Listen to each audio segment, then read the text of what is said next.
The Joker is, without a doubt, one of the most iconic villains, nay, most iconic characters in pop culture history. He's right up there with the likes of Darth Vader, Professor Moriarty, Dracula, Dr. Doom, and Freddy Krueger in terms of how instantly recognizable he is.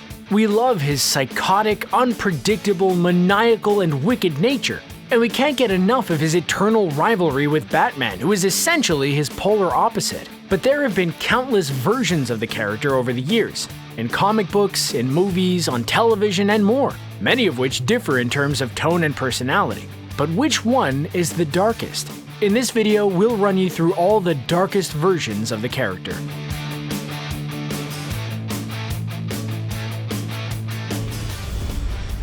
We know what you're thinking. How can you include Cesar Romero's 1960s Batman TV series Joker? He's the campest version. Well, it's simple, really. Isn't a man who commits crimes whilst dressed and acting in such a flamboyant way inherently disturbed? Something very damaging must have happened to him in his past to turn out that way. That's pretty dark. Little was ever revealed about his past, other than the fact that he used to be a hypnotist. And that in itself makes you wonder what nefarious uses he had for that particular skill. He may have seemed more harmless than other Jokers, but this version of the character had no problem harming or even killing people. And the fact that he did so with so much campy joy is deeply disturbing. Fat man and boy blunder. Boy, how I'd like to top him with a punchline. Now we come to the most recent cinematic version of the Joker, Jared Leto's version from 2016's Suicide Squad. This divisive version of the character didn't really get much screen time, which made him something of a disappointment, but he was still pretty dark. He enjoyed inflicting pain on others, scared people much bigger than him, and transformed Harleen Quinzel into a madwoman. And those teeth grills were pretty menacing too. But it's how Leto would behave during filming that was most creepy. He'd disturb his fellow cast members by remaining in character at all times, and infamously sent some very strange gifts, including bullets and dead animals. We imagine that being around him on set was pretty unsettling. We haven't seen an awful lot of Joaquin Phoenix's Joker, as his movie isn't out yet, so we don't want to put him too high on this list. But we can already tell he's going to be very dark. Initially, he'll be a seemingly harmless loner who's somewhat obsessed with his mother, but the bullying he endures will ultimately lead him down a dark path. And it's those seemingly harmless loners who tend to be the most disturbed individuals. His Joker makeup is reminiscent of real-world serial killer John Wayne Gacy, which is a very dark trait, and his laugh is already one of the creepiest things we've ever heard. We'll just have to watch the movie to find out if he truly is as dark as he appears. Jack Nicholson's version of the Joker from 1989's Batman movie comes next. While he possessed an element of campiness, which clearly showed Cesar Romero's version had influenced him, Nicholson took his version down a much darker route. He was violent and temperamental, and he still came across as very threatening even when he was being light and funny. His bright appearance contrasted the drab, gray version of Gotham City in the movie, and that juxtaposition was extremely unsettling, giving him a definitely creepy edge. He also murdered Bruce Wayne's parents, which made him very dark by default. And his iconic line, "Have you ever danced with the devil in the pale moonlight?" caused a very major feeling of danger, unease, and anxiousness. In 1986's The Dark Knight Returns, the brilliant Frank Miller deeply explored the Joker's psychosis, which inevitably was very dark. It took place 10 years after Batman has retired, and in the absence of a worthy foe, the Joker devolved into a catatonic state, completely devoid of all purpose. However, rumors of The Dark Knight's return saw Joker reinvigorated and snapping out of his catatonic state to become more psychotic than ever. He gassed an entire live studio audience and served poisoned cotton candy to a group of Boy Scouts. And in his final battle with Batman, he killed himself in a tunnel of love, framing his arch-enemy with his murder in the process, which he saw as his final victory. The 2011 story arc Flashpoint saw Barry Allen waking up to find that everything around him had changed. In this altered timeline, it's not Bruce Wayne who's Batman, because on that fateful night in Crime Alley, it was Bruce who was shot by Joe Chill and not his parents. As a result, his father Thomas became Batman, while his mother Martha cracked psychologically and became the Joker. A dark, dark version of the Joker. She sliced a smile into her own face and became her own husband's arch-nemesis. When Thomas confronted her to explain that there was a timeline in which Bruce survived and became Batman, She couldn't handle the idea that her son would ever become her archenemy and threw herself off of a cliff. Thanks a lot, Barry. 2005's The Man Who Laughs saw the Joker at his dark and unpredictable best. The comic told the story of Batman's first encounter with his arch-nemesis, with the plot being heavily influenced by the first appearance of Joker in Batman #1 from back in 1940. In both comics, the Clown Prince of Gotham used local TV and radio broadcasts to announce his next victims. But the most psychotic thing he did in this comic wasn't adapted from the 1940 story. He tested his Joker toxin on a number of random people until he had it perfected, and it conveyed precisely why Batman often struggles to predict the villain's next move. At one point, he attacked seemingly random people, and in the next scene, he was announcing his latest victims to the world. Denny ONeil briefly had control over the Joker, with the best story he wrote being 1973's The Joker's Five-Way Revenge. It saw the villain returning to Gotham and swiftly eliminating his former allies. Readers got a good look into the Joker's dark mind on a couple of occasions in the story, with the first instance being when he managed to knock Batman out. But instead of killing him, he decided it wouldn't be a fitting victory and left. Then when the Dark Knight tracked his arch-nemesis to a warehouse on the beach, he found that the Joker had spent weeks nurturing a shark back to health just so he could feed Batman to it. That was pretty sick, even by his standards. In 2016, DC Comics relaunched its entire line of ongoing monthly superhero titles, and Tom King has been responsible for writing Batman ever since. In 2017's The War of Jokes and Riddles, King wrote the Joker in a very dark way. The story saw the Joker calling Carmine Falcone and telling him he had 1 hour to kill the Riddler, then hanging up. An hour later, he turned up at Falcone's office with a row of teeth in front of him, telling Falcone his time was up. And because Riddler was still alive, he had removed Falcone's mother's teeth and arranged them into a smile formation on his desk. That is pretty sick. But the fact that Falcone's mother lived in Metropolis, 3 hours from Gotham, really emphasized what a sicko the Joker is. 2002's Gotham Central was a comic that focused on Gotham's police department. It took a street-level look at what life is like for the incredibly busy police officers who have the unenviable task of keeping Gotham safe, obviously with some help from a certain Dark Knight. One story arc, Soft Targets, had the Joker portrayed as a modern-day criminal, perching high on a rooftop to seek out both civilians and police officers as his targets. But the particularly dark thing about it was the fact that he had webcams set up at each location, so he could stream the footage of his kills live on the internet. The worrying thing is, we bet he probably got lots of views as well. In 2006, DC launched a new comic series called Batman Confidential that ran up until 2011. It focused on the early years of Batman and retold the stories of several of his first encounters with popular enemies. One of those stories, in 2008's Batman Confidential #11, focused on Batman's first encounter with the Joker. The story saw the Clown Prince of Gotham raining down shards of glass on the streets of Gotham by exploding a blimp filled with them, which is pretty twisted.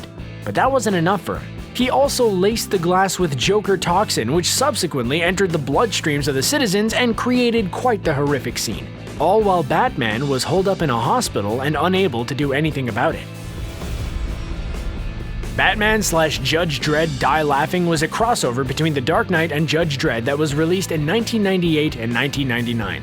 Batman and Dredd have very different philosophies, but the team-up worked surprisingly well. The story saw the Joker transporting himself to Mega City 1, where he teamed up with Judge Dredd's enemies, the Dark Judges. After first trying to possess the Joker, Judge Death found him too insane to control, which really puts into perspective how sick and twisted the guy is. So, Judge Death instead taught the Clown Prince of Gotham to jump bodies like him, which effectively made him immortal. A Joker who is both murderous and impossible to kill? That is a truly frightening prospect for any superhero to deal with. This version of the Joker comes from a video game, Injustice: Gods Among Us. And yes, we know that this video game is based on the Injustice comic books. It was set in an alternate universe where the Clown Prince of Gotham had turned Superman into a tyrant by using Scarecrow's fear toxin to trick him into thinking he was fighting Doomsday when he was actually fighting his pregnant wife, Lois, which resulted in her death at the Man of Steel's hands. Lois's demise was also rigged to trigger a nuclear weapon that destroyed Metropolis, and when Superman discovered it was all orchestrated by Joker, he did the one thing Batman could never do and killed him. This sick version of the Joker could only laugh from beyond the grave, as turning Superman into an evil dictator was his master plan all along. 1998's Elseworlds comic, Batman Two Faces, was a retelling of Dr. Jekyll and Mr. Hyde set in the 1880s, which saw Batman and the Joker being one and the same. After drinking a chemical concoction, Bruce Wayne developed super strength, which he used to fight crime, but his split personality, the Joker, had a thing for killing people and carving smiles into corpses. Pretty dark, huh? We're often told that Batman is responsible for creating his own worst enemy, but here, that's literally true. And his own worst enemy is a version of the Joker that's actually him, a literal manifestation of his own physiology. That must have been absolutely horrific for the Dark Knight. Imagine how he'd feel knowing he'd killed people as the Joker. Mark Hamill has voiced the Joker in Batman the Animated Series and its various spin-offs since 1992, including the likes of Batman Mask of the Phantasm. And credit where it's due, it's a pretty damn dark version.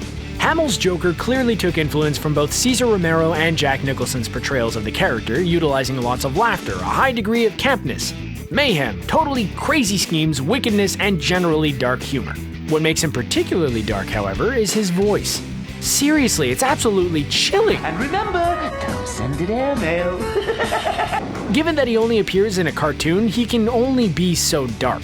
But the fact that an animated character manages to give us the creeps at all is a testament to Hamill's incredible voice acting skills.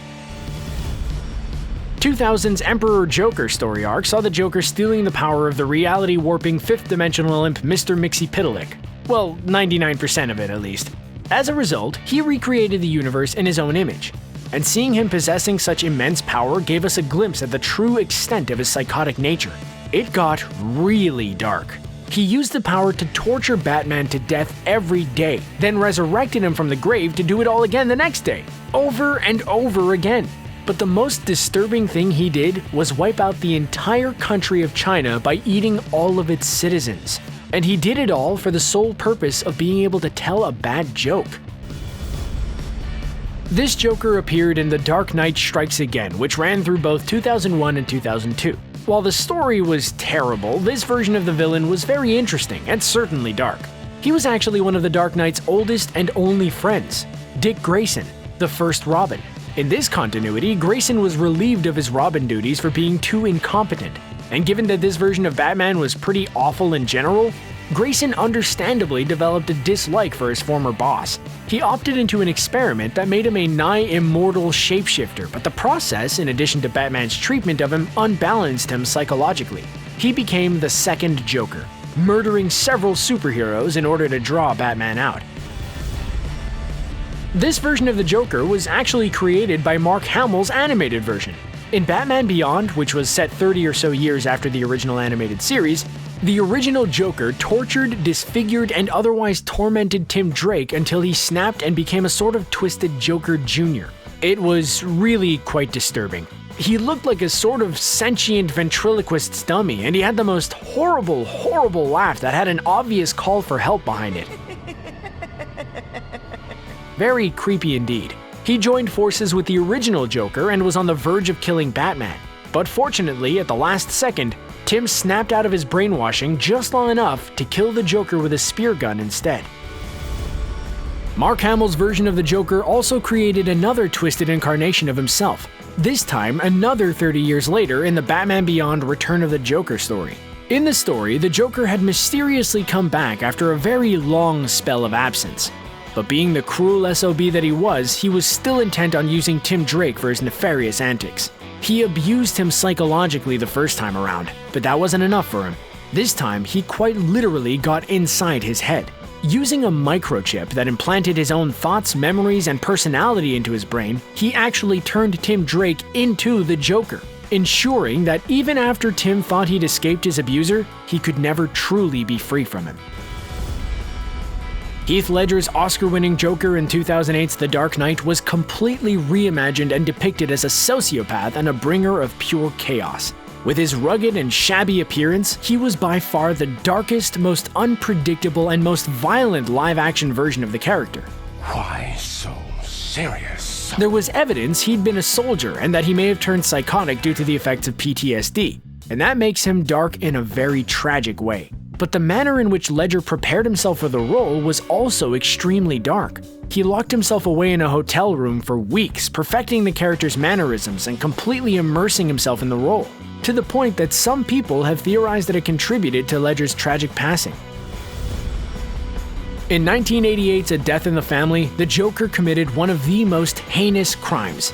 A crime so dark that it would haunt Batman forever. The psychotic villain attacked Jason Todd, the second Robin, with a crowbar, then blew up the building he was in, killing him. Given that the fans decided on this outcome by vote, it's quite easy to blame them for this despicable act. But the truth is, the Joker did all of this before the vote took place, with fans literally only deciding on the ultimate outcome. This was a really dark Joker. He even used Todd's birth mother as bait, which is an incredibly sick thing to do, even by the Clown Prince of Gotham standards. In the final season of TV's Gotham, Cameron Monaghan became the show's unique version of the Joker, who was simply known as Mr. J, having previously played prototype versions of the character in earlier seasons. His eyes alone were creepy enough, but the fact that he cut his own face off and stapled it back on was about as dark as it could possibly get. He also actually survived death, having been brought back to life by a fanatic follower of his unique brand of insanity who just so happened to be able to resurrect the dead. Monaghan credited the likes of Jack Nicholson and Heath Ledger for their inspiration, but stated that Mark Hamill's vocal portrayal was the only other version he could comfortably draw inspiration from. The Joker in 1988's The Killing Joke, which also got made into a 2016 animated movie, was a seriously dark version of the character. He did some horrific, unforgivable, sick, and truly psychotic things to the poor unfortunate Gordon family. For instance, he paralyzed Barbara Gordon and took pictures of her to show her father, Police Commissioner James Gordon, in an effort to drive him into madness. His theory being that it only takes one bad day to turn any man insane.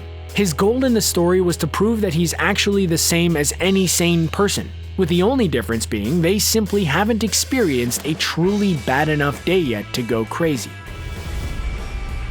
In the 2008 graphic novel Joker by Brian Azzarello and Lee Bermejo, we got a disturbing look into the psyche of the Clown Prince of Gotham, and this was a truly dark version of him.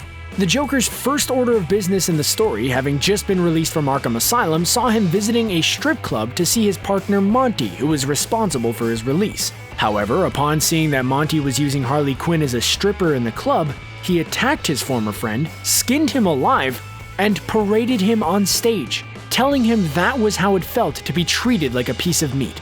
And his behavior didn't get much better from that point onwards. In 2011, DC cancelled all of their ongoing titles before launching 52 new comic series, and they called this new beginning the New 52. Scott Snyder and Greg Capullo were on Batman's story duty, and they gave the world the darkest, most twisted version of the Joker ever seen. Over the course of the epic 52-issue run, this new Clown Prince of Gotham committed a number of heinous acts directed at Batman, and indeed, the entire Bat family. But his most psychotic act came when he hired Dollmaker to remove his face and pin it to the wall so he could disappear. He later returned to Gotham, stole the face from the police department, and wore it as a mask, which is where the Gotham TV version later drew inspiration from. And that's our list. Do you agree with our choices? Which other versions of the Joker were particularly dark? Let us know your thoughts in the comments section below. And don't forget to like, share, and subscribe to ScreenRant for more great videos like this one. Bye for now, guys!